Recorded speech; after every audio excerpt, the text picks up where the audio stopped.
Assalamualaikum warahmatullahi wabarakatuh. Perkenalkan nama saya Wahyu Prasetyo Putra.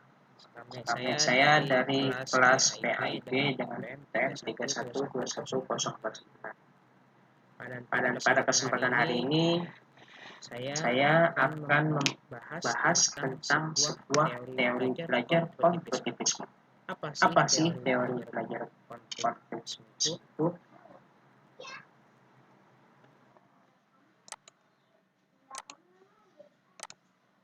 Nah, jadi teori konstruktivisme itu adalah sebuah proses pembelajaran yang menjelaskan bagaimana manusia dapat menemukan pengetahuan dan informasi tersebut, yaitu sebuah pengetahuan yang dia miliki seseorang terkait erat dengan sebuah pengalaman, yaitu dengan adanya sebuah interaksi dengan lingkungan atau suatu objek tertentu. Biasanya teori belajar konstruktivisme ini terbentuk dari sebuah gagasan Vygotsky dan Piaget. Teori belajar ini dikembangkan dari teori belajar kognitif. Piaget berpendapat bahwa sebuah ilmu pengetahuan bisa terbentuk dalam pikiran seorang anak maupun proses belajarnya, yaitu aktif untuk mengembangkan sebuah pengetahuan. Teori konstruktivisme ini juga merupakan landasan berpikir atau filosofi pembelajaran kontekstual, yaitu bahwa pengetahuan dibangun oleh manusia sedikit demi sedikit, yang hasilnya diperluas melalui konteks yang terbatas.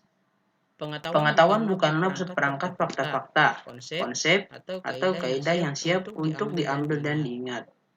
Manusia harus mengkonstruksi pengetahuan itu dan memberi makna melalui pengalaman nyata.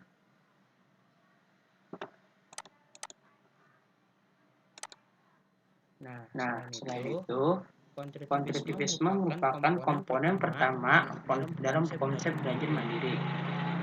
Landasan konsep kegiatan belajar yang melandaskan paradigma ini yaitu penggunaan pengetahuan yang telah dimiliki untuk mengolah informasi yang masuk, sehingga terbentuk pengetahuan baru menuju pembelajaran sesuatu kompetensi yang dikehendaki pembelajar.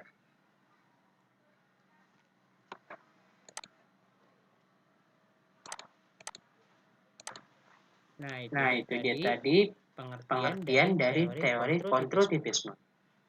Nah, setelah itu, teori ini memiliki kelebihan maupun kekurangan. Adapun kelebihan teori konstruktivisme yakni yang pertama, melatih siswa supaya menjadi pribadi yang mandiri dan mampu memecahkan masalah. Yang kedua, menciptakan kreativitas dalam belajar sehingga tercipta suasana kelas yang lebih nyaman dan kreatif. Yang ketiga, melatih siswa untuk bekerja sama dan terlibat langsung dalam melakukan kegiatan.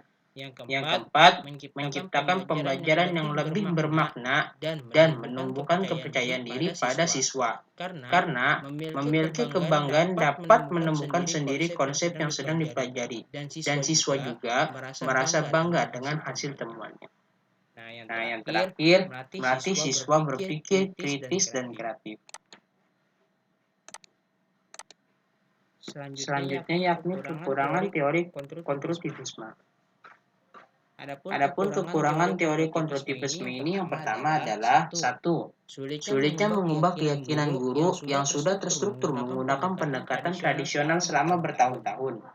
Yang kedua, dalam penerapan teori belajar konstruktivisme, guru harus memiliki kreativitas dalam merencanakan pembelajaran dan memilih atau menggunakan media.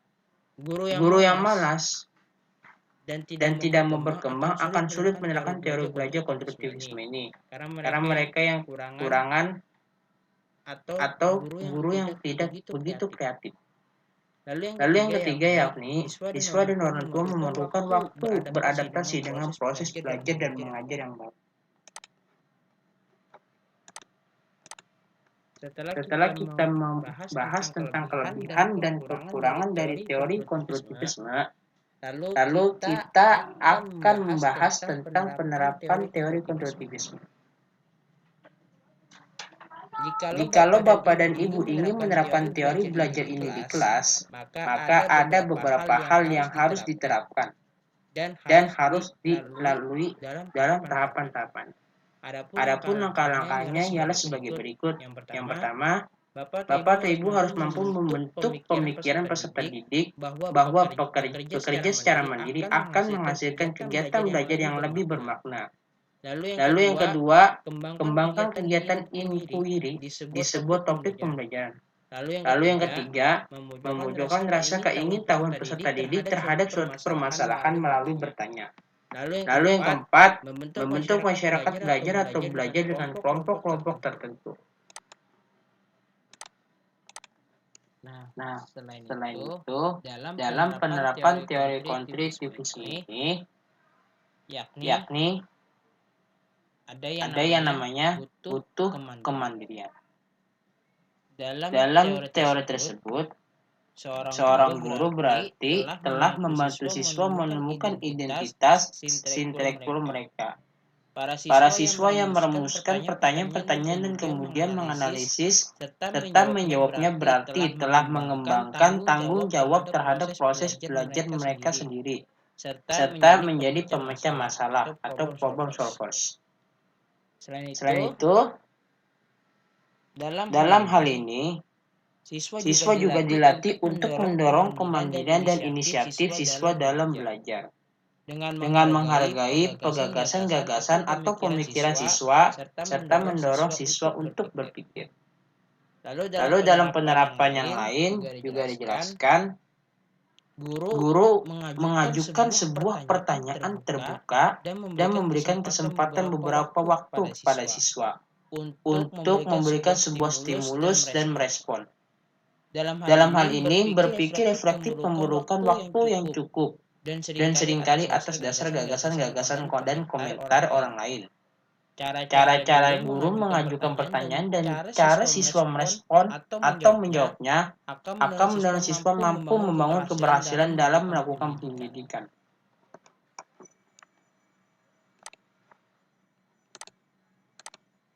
Nah, lalu yang ketiga adalah mendorong siswa berpikir kritis dan tinggi. Guru yang menerapkan proses pembelajaran konstruktivisme akan menantang para siswanya untuk mampu menjangkau hal-hal yang berada di balik respon-respon faktual yang sederhana. Guru mendorong siswa untuk menghubungkan dan merangkum konsep-konsep melalui analisis, prediksi, justifikasi, dan mempertahankan gagasan atau pemikirannya. Lalu yang keempat, siswa terlibat secara aktif dalam dialog atau diskusi dengan guru dan siswa lainnya. Dialog dan diskusi yang merupakan interaksi sosial dalam kelas yang bersifat intensif sangat membantu siswa untuk mampu mengubah atau menguatkan gagasan-gagasannya. Jika mereka memiliki kesempatan untuk menemukan apa yang mereka pikirkan dan mendengarkan gagasan orang lain, maka mereka akan mampu membangun pengetahuan sendiri yang didasarkan atas pemahaman sendiri. Jika merasa nyaman dan aman untuk menemukan gagasan-gagasan mereka, maka dialog yang sangat bermakna akan tercipta di dalam kelas.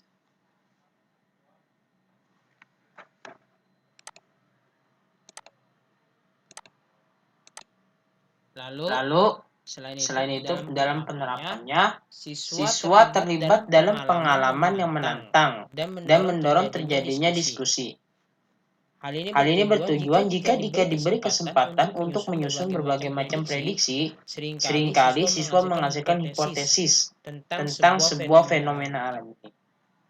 Guru yang menerapkan teori konstruktivisme tersebut dalam sebuah proses pembelajarannya, tanpa disadari ia telah memberikan kesempatan seluas-luasnya kepada para siswa untuk menguji hipotesis mereka, terutama melalui diskusi kelompok maupun pengalaman yang nyata. Selain itu, dalam penerapan yang lain, guru juga menggunakan data mentah, sumber-sumber utama, dan materi-materi interaktif dalam sebuah proses pembelajaran ini. Dalam proses pembelajaran yang menerapkan pendekatan konstruktivisme tersebut, melibatkan para siswa dalam mengamati dan menganalisis sebuah fenomena alam dalam dunia nyata. Lalu guru kemudian membantu siswa untuk menghasilkan abstraksi atau pemikiran-pemikiran tentang fenomena-fenomena alam tersebut secara bersama-sama.